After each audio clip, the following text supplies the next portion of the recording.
It's even though each story is individual, wraps up within itself. There's no continuation of a story into the next book, but there's a continuation through the theme across the covers, which leads a bit of continuity. Okay, now your first issue hit the shelf about a month ago? About a month? 4 weeks ago, yeah. Right, now obviously you're talking about the next issue. Have you another issue coming? There's another issue that is currently coming back. I'm looking at thumbnails and finished work from artists, and I'm hoping to have that sort of all back with me, wrapped up, tidied up into a comic book, and printed by the end of November. Okay. What sort of response have you got so far? The response has been very positive. I suppose the initial response was from the artists, and getting response from people who already had work out there saying to me, this is good. That was my initial sort of, right, I'm on the right track here. I also wanted the comic to be as much as possible able to stand up on a shelf beside a Batman. Now I know it's not anywhere near the quality of a Batman, but I wanted it, people when they would walk into a shop to sort of see that the quality is there or thereabouts on that. Yes. In relation to the stories, I've got some really good feedback in relation to the stories. People have told me, they've liked the twist at the end of the stories. Obviously, each person has their own favourite story, and another angle from myself, because I was writing each story and I was working with artists as well. I wanted to make sure that my storytelling was seen through the art. Even if the art was good or not good or whatever way the art turned out, I needed the story to hold up on its own as well. Because ultimately, my main goal from Green Monkey Comics was to start writing comic books. Yeah. So I wanted people to be able to judge the story for itself without sort of holding it down too much with the art. Okay. But in vice versa, the art does really drive a lot of the story as well, Now, we have, on this show we get comic book talent quite often, artists and writers, but as a publisher, as someone who, you ask anybody in the street to name a big publisher, they're going to say Marvel, they're going to say DC, some are going to maybe say IDW, or there's a few others as well. Is that daunting to be going into that market? Where do you see yourself in, are you happy with where you are right now? Are you hoping to expand? Is there a plan? Yeah, certainly. There's. I suppose I have two plans running parallel, and one is my own sort of writing career and doing a lot more writing. But the other, I suppose, which has developed out of a necessity for me to get published, was the Green Monkey comic label, and I am finding that with the first book being out there and published, I'm getting a lot more interest from not only other artists but other writers and other people that have ideas for getting books published. So it's starting to build a bit of a momentum. And in this week alone, I've been with transition year students in Dundalk yesterday. I was in Tullamore today, and I'm going to Kildare tomorrow, where I'm talking to transition year students. So they're typically around 15, 16 years of age, and what I'm doing with them is not only talking to them about Green Monkey Comics, but I'm also talking to them about the whole medium of comics and about how much and they mightn't realise that comics plays a part in their life, because if you look at all the big Hollywood blockbusters, they're all based on comics. And what I'm trying to say to these guys is that not only are movies being made from it, but there's a lot of merchandise, there's clothes, there's mugs, there's t-shirts, there's everything coming from the mind of a guy who sat down and said, I'm going to write a comic about a guy who crawls up a wall. Yeah. And there's, it's such a huge property and a huge empire really of which has created employment and has created a wealth to people, has come from a person who originally sat down and said, I'm going to write a comic. And so what I'm trying to do is with the kids, and when I'm talking to them, is to show them that comics shouldn't be the niche market that they seem to be, that comics and the medium of comics should be more mainstream. One other medium that has pictures and words is newspapers. Newspapers are printed every day. People read newspapers all the time. So I'm trying to say to people, well, comics have pictures and words, and they should be more of a mainstream for people to come and get their stories from, and not just to rely on novels either. So I suppose it's a bit of a hopeful crusade that I'm on, but I just want to expand the minds of people and bring comics. One thing that happened to me, and it keeps striking me, is that people that I work with in my real job, I've turned around and said, oh yeah, I wrote a comic, and they're like, "Oh, brilliant! Is it for kids?" And I'm like, "Well, no, it's not for kids," because straight away that perception is still out there from people that comic books are for kids. Yeah, I mean, there's still a certain snobbery, although I think the tides have changed very much. I mean, there's 4 people in this room here right now. We all have jobs, we all have families. We like our comic books, but there's still a snobbery to it. I still get this sometimes in work because I would talk about my comics or occasionally go out and pick up a figure or go to Forbidden Planet and come back and people still go, "Comics, really?" And you go, "You know what? You go and read Watchmen, or you go and read V for Vendetta, Absolutely. Or The Dark Knight Rises, or The Dark Knight Returns, and you tell me that's not serious literature, that's not, you look at the art, you look at the writing, cartoons as well. People say, really, watching cartoons? You go and watch, The Last Airbender, The Legend of Korra, and tell me it's not the best written thing on TV right now." And I mean, if you look at even just one panel of a comic book or one frame from animation, I mean, it can be so shocking and so horrifying or so exuberant and so beautiful as some of the best artwork out there in galleries and museums. Yeah, absolutely.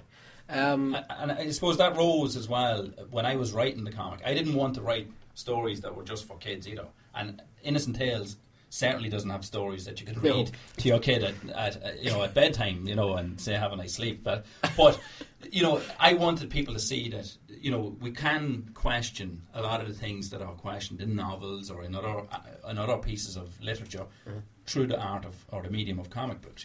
Yeah, but because again, it's like as you said, popular culture right now is so much. Cinema is dominated by comic book movies. You even look at some of the biggest things on TV right now.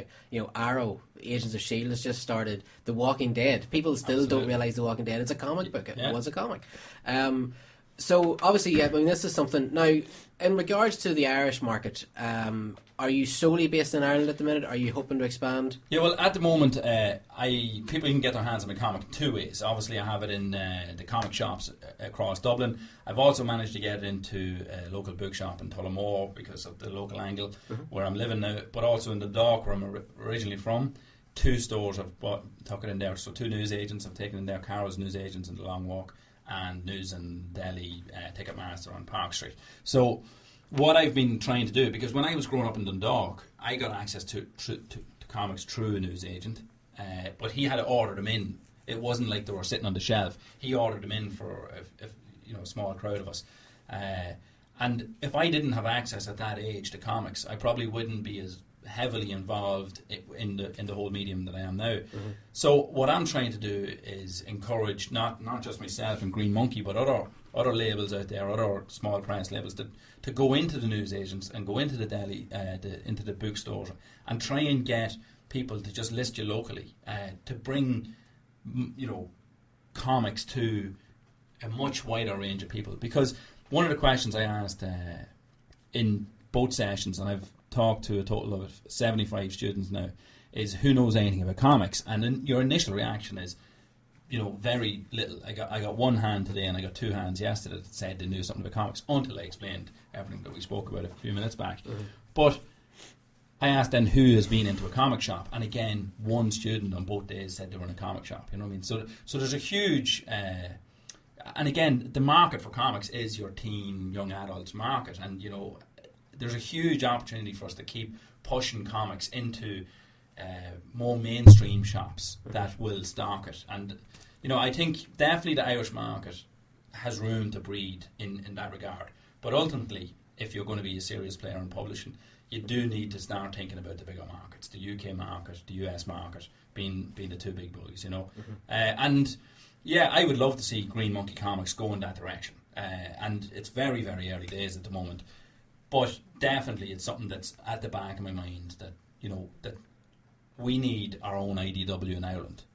We need somebody that's going to say to young people that want to write stories or draw stories or work in editing or work in lettering, whatever it is, come work for us, because if we bring you on board, we're going to get global distribution. Yeah. So we need somebody that's willing to, I suppose, take that mantle. I'm not saying that I'm going to be that guy, but ultimately, I think, if we're all serious about making a big dent in what the Irish small press can bring to the overall market, I think that this is sort of a direction that we need to be thinking about.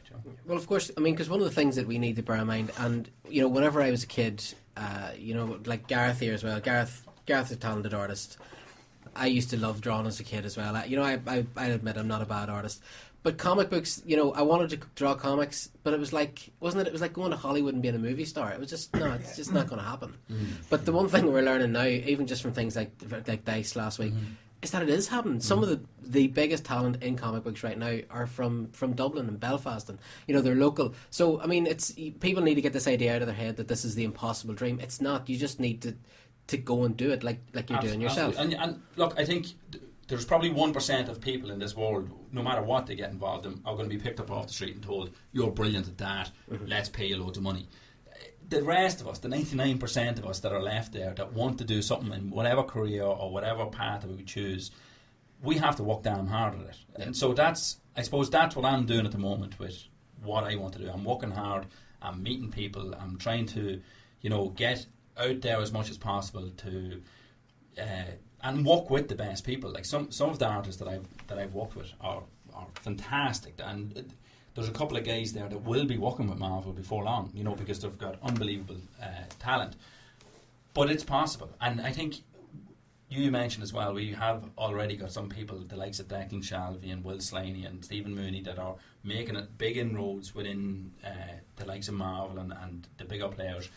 We've got access to them guys, and they're very open about giving us support and advice and direction of where to go.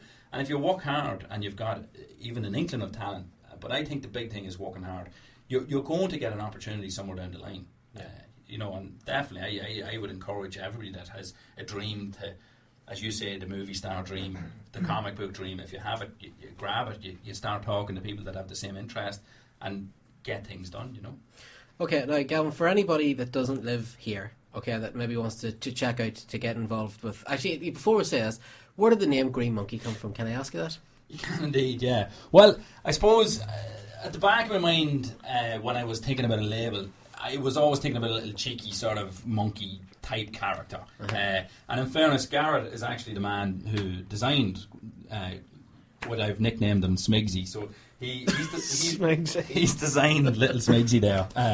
And originally I was saying to Garrett, can I go for monkey? And he'd have like a long tail, and we could wrap that tail around some of the titles in a book. Sorry, no, I can't let that go. Smigsy, where'd that come from?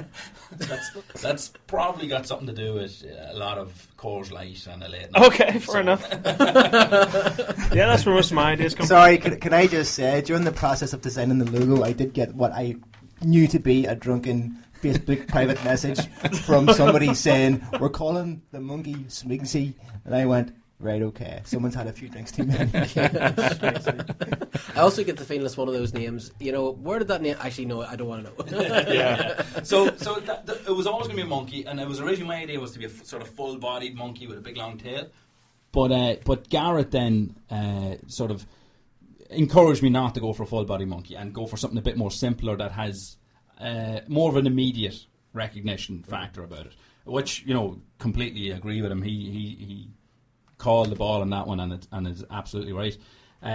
He was always going to be green because he's from Ireland, and all monkeys from Ireland are green. Naturally, yeah. So, yeah.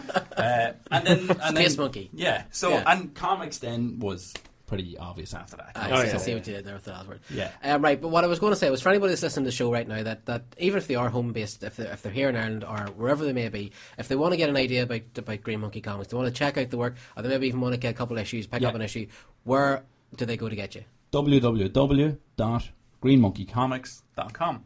So if they go onto that, they'll see everything that I've been doing, other artists that I'm working with, they'll see upcoming projects that I'm working on, and they'll also see on the far right hand side a little shopping cart. If they want to go into there and buy an issue, no problem, I can stick it in the post, send it out to them. So I have it listed actually in Waterstones up in Coleraine as well, Letterkenny. But I know there's people that don't get an opportunity to go to these places, but if they do want to pick up a copy, it is available, and I'll gladly send it out to them if they give me their money.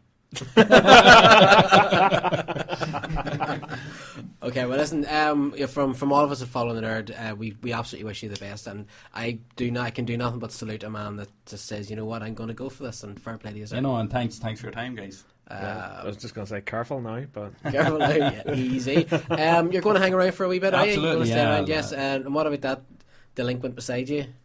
He's my lift back in.